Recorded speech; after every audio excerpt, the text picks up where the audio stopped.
Pensioner association ने सुक्खू सरकार से की लंबित देनदारियों के भुगतान व जेसीसी के गठन की मांग। एसोसिएशन के प्रदेश अध्यक्ष बोले, पिछली सरकार के समय से रुकी है सिक्स पे कमीशन की 80% देनदारियां।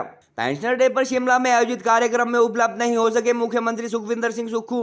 सीएम के कैबिनेट रैंक के सलाहकार नरेश चौहान ने ओपीएस लागू होने का जिक्र करते हुए कहा, आर्थिक स्थिति ठीक होते ही जारी की जाएगी पेंशनर की देनदारियां। नरेश चौहान के अनुसार शिमला से बाहर होने के चलते पेंशनर एसोसिएशन के कार्यक्रम में उपलब्ध नहीं हो सके मुख्यमंत्री। पेंशनर एसोसिएशन ने बरसों से लंबित पड़े एरियर व डीए के साथ साथ मेडिकल रिम्बर्समेंट की तरफ भी प्रदेश सरकार को ध्यान देने को कहा।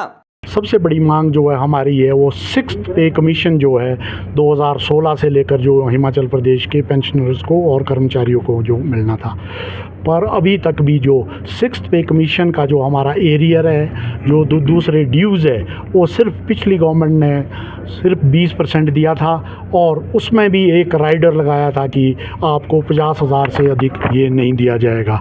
एक जेसीसी का गठन करने का होता है। पिछली जो हमारी जेसीसी की मीटिंग हुई थी 31 अगस्त 22 को हुई थी, तत्कालीन मुख्यमंत्री जयराम जी उसमें आए थे और चीफ सेक्रेटरी के महोदय के साथ मीटिंग हुई थी। उसमें ही हमारे जो पेंशनर के जितने भी मुद्दे होते हैं उनका वो निवारण होता है, निराकरण होता है। तो मैं आप लोगों के माध्यम से माननीय मुख्यमंत्री महोदय से ये अपील करूँगा कि जेसीसी का गठन जल्दी किया जाए, जिसमें पेंशनर की जो मांगे हैं उनको पूरी की जाए। आज 17 दिसंबर को पेंशनर दिवस होता है, पूरे देश के अंदर इसको मनाते हैं। पेंशनर्स के जो लोग हैं, आज शिमला में ये शहर का जो यूनिट है इन्होंने यहाँ आज अपनी मीटिंग रखी है। निश्चित तौर पे हमारी सरकार ने कर्मचारियों के साथ एक अच्छा रिश्ता रखा है। ओल्ड पेंशन स्कीम को लागू करके हमारी सरकार ने एक बहुत बड़ी मिसाल देश के अंदर पैदा की है। इनकी कुछ समस्याएँ हैं, डीए को लेके हैं, सिक्स पे कमीशन को लेके हैं जो आया था, उसके बाद एरियर्स हैं जो पिछली सरकार ने सारी इनकी जो मांगे थी कोई पूरी नहीं की, तो वो सारी खड़ी है। प्रदेश की आर्थिक स्थिति कैसी है इसको लेके सरकार की और मुख्यमंत्री जी का पूरा प्रयास है कि डीए पहले भी दिया, अभी भी प्रयास कर रहे हैं कि जैसे ही थोड़ा सा सुधार होता है। जो 10 गारंटी की है, अगर उनको लागू करने की परिस्थिति में आएंगे तो मैं कहता हूँ 4 साल नहीं, आने वाले 40 वर्षों तक जो है हिमाचल की आर्थिक स्थिति को पटरी पर लाना कठिन पटरी पर आएगी, नहीं तो इस प्रदेश के वो हाल होने वाले हैं जैसे श्रीलंका के प्रदेश के। प्रदेश की आर्थिक स्थिति सही नहीं है। हम आर्थिक बदहाली के दौर से गुजर रहे हैं। 11,000 करोड़ सरकारी कर्मचारियों का, पेंशन भोगियों का और डीए की किस्त देने के लिए भी वो हमारे पर कर्जा छोड़ चुके हैं। पे देने के लिए हमने जो व्यवस्था बना रहे हैं उस दृष्टिकोण से हम आगे बढ़ रहे हैं। अभी कुछ और लोन भी उठाया जाएगा। जयराम ठाकुर जी को जानते हैं कि उन्होंने हमको कितने कर्जे के बोझ के नीचे दबाना था। राष्ट्रीय पेंशनर दिवस पर हिमाचल की राजधानी शिमला में आयोजित पेंशनर वेलफेयर एसोसिएशन की बैठक में वर्ष 2016 से पेंशन भोगियों की लंबित देनदारियों के मुद्दे पर विशेष चर्चा हुई। एसोसिएशन के स्टेट प्रेसिडेंट आत्माराम शर्मा ने कहा कि पूर्व की भाजपा सरकार के शासनकाल में छठे वेतन आयोग का केवल 20% एरियर ही मिला है और वर्ष 2016 से डीए व मेडिकल रिम्बर्समेंट संबंधी अरबों की देनदारियां सेवानिवृत्त कर्मचारियों की रुकी है। पिछले साल प्रदेश की सत्ता संभालने वाले मुख्यमंत्री से जल्द जेसीसी के गठन की मांग करते हुए उन्होंने कहा कि पूर्व प्रदेश सरकार द्वारा 31 अगस्त 2022 को यह बैठक करवाई गई थी और जेसीसी की मीटिंग में ही पेंशन भोगियों की बड़ी समस्याओं का समाधान हो सकता है। उन्होंने कहा कि पेंशनर एसोसिएशन ने बाढ़ की आपदा के दौरान भी प्रदेश सरकार की भरपूर मदद की है और सभी ने एक दिन की पेंशन जो कि करीब 11 करोड़ 30 लाख के आसपास बनती है, सीएम रिलीफ फंड में दान दी थी।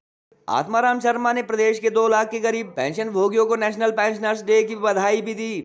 कार्यक्रम में मौजूद सीएम के कैबिनेट रैंक के मुख्य सलाहकार नरेश चौहान ने कहा कि वह पेंशनर्स की समस्याओं व मांगों को चीफ मिनिस्टर तक पहुंचाएंगे। सेवानिवृत्त कर्मचारियों की करोड़ों की लंबित देनदारियों को लेकर उन्होंने कहा कि प्रदेश के आर्थिक हालात ठीक होते ही डीए, एरियर व मेडिकल बिलों का भुगतान किया जाएगा।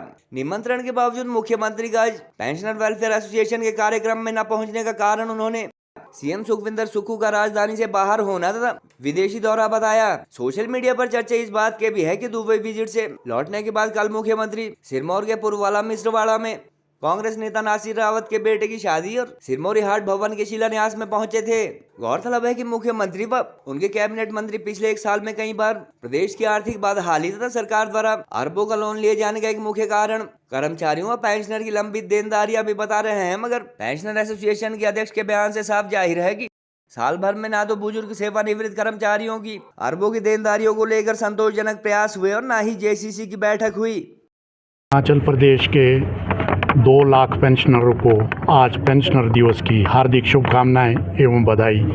और मैं भगवान से प्रार्थना करता हूं कि जो हमारे 2 लाख पेंशनर है वो आगे अधिक लंबी आयु ले और वो सुखी रहे, समृद्ध रहे और आने वाला वर्ष जो है प्रदेश के पेंशनरों के लिए मंगलमय हो। जहाँ तक डिमांड की बात है, हम वक्त पे हर जगह जो है अपनी डिमांड सरकार के सामने रखते आए हैं। जैसा कि आप लोग भी भली भांति जानते हैं, सबसे बड़ी मांग जो है हमारी है वो 6th पे कमीशन जो है 2016 से लेकर जो हिमाचल प्रदेश के पेंशनर्स को और कर्मचारियों को जो मिलना था।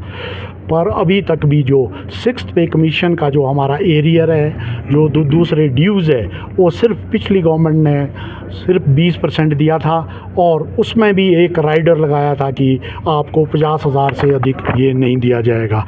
इसके अलावा हमारी जो सबसे बड़ी यही डिमांड है कि कुछ एक पेंशनर की 2 कैटेगरी है। कुछ पेंशनर वो है जो 2016 से पहले के हैं और कुछ पेंशनर है वो 2016 के बाद रिटायर हुए हैं और आगे जनवरी 22 तक के हैं। ख़ास करके उनका जो 2016 के बाद के जो पेंशनर है उनका रिवाइज ग्रेजुटी हुई है, लीव एनकैशमेंट का डिफरेंस मिलना है और बाकी है वो पेंशनर कोई 45-46 हज़ार के करीब है। उनका जो है सरकार के पास काफ़ी पैसा लंबित पड़ा है। मैं आप लोगों के माध्यम से ये कहना चाहता हूँ, ख़ास करके जो पेंशनर 16 से और 22 के बीच के हैं उनको तो एटलीस्ट लंप सम में 1 लाख थी उनका पूरा एरियर दिया जाए। इसके अलावा हमारा जो मेन मुद्दा है पेंशनरों का, एक जेसीसी का गठन करने का होता है। पिछली जो हमारी जेसीसी की मीटिंग हुई थी 31 अगस्त 22 को हुई थी, तत्कालीन मुख्यमंत्री जयराम जी उसमें आए थे और चीफ सेक्रेटरी के महोदय के साथ मीटिंग हुई थी। उसमें ही हमारे जो पेंशनर के जितने भी मुद्दे होते हैं उनका वो निवारण होता है, निराकरण होता है। तो मैं आप लोगों के माध्यम से माननीय मुख्यमंत्री महोदय से ये अपील करूँगा कि जेसीसी का गठन जल्दी किया जाए, जिसमें पेंशनर की जो मांगे हैं उनको पूरी की जाए। इसके बाद हमारा जो मेडिकल रिम्बर्समेंट का जो है बहुत सारा पैसा करोड़ों में जो है हमारे सीनियर सिटीजन का वो सरकार के पास पेंडिंग पड़ा हुआ है, मेडिकल के जो रिम्बर्समेंट के बिल है। तो मैं ये भी आपके माध्यम से उनको मैं कहूँगा, खास करके सेक्रेटरी फाइनेंस और चीफ सेक्रेटरी को, कि मेडिकल रिम्बर्समेंट के लिए 1 लाख जो है हमारे को बिल जो है वो क्लियर किए जाए, क्योंकि उम्र के इस पड़ाव में जो हमारे पेंशनर है कोई ना कोई बीमारी उनको लगती है। इसके अलावा सबसे बड़ा जो मुद्दा है, मैं ये चाहूँगा कि आने वाला जो बजट आने वाला है, हम ये भी जानते हैं भली भांति कि जो अभी का ये जो वर्ष था सरकार के लिए कितना चुनौतीपूर्ण रहा, बड़ी भारी आपदा आई। और आपदा की इस घड़ी में मैं आपके माध्यम से ये भी कहना चाहता हूँ कि पेंशनर ने 1 दिन का जो अपना पेंशन है वो माननीय मुख्यमंत्री के जो राहत कोष में दी है वो तकरीबन 11 करोड़ 30 लाख बनती है। वो 1 दिन की जो हमारी पेंशन थी, पेंशनर ने डट के जो जब भी कोई आपदा सरकार के ऊपर आई है या स्टेट के ऊपर कोई भी आपदा या दूसरी स्टेट में है तो अपना खुल के दान देते हैं। अब पेंशनर वेलफेयर एसोसिएशन पूरे प्रदेश के जो है, आज हमने माननीय मुख्यमंत्री को बुलाया था, उनको आज हमारे समारोह में आना था पर उनका विदेश का दौरा था। 17 दिसंबर को पेंशनर दिवस होता है, पूरे देश के अंदर इसको मनाते हैं पेंशनर्स के जो लोग हैं।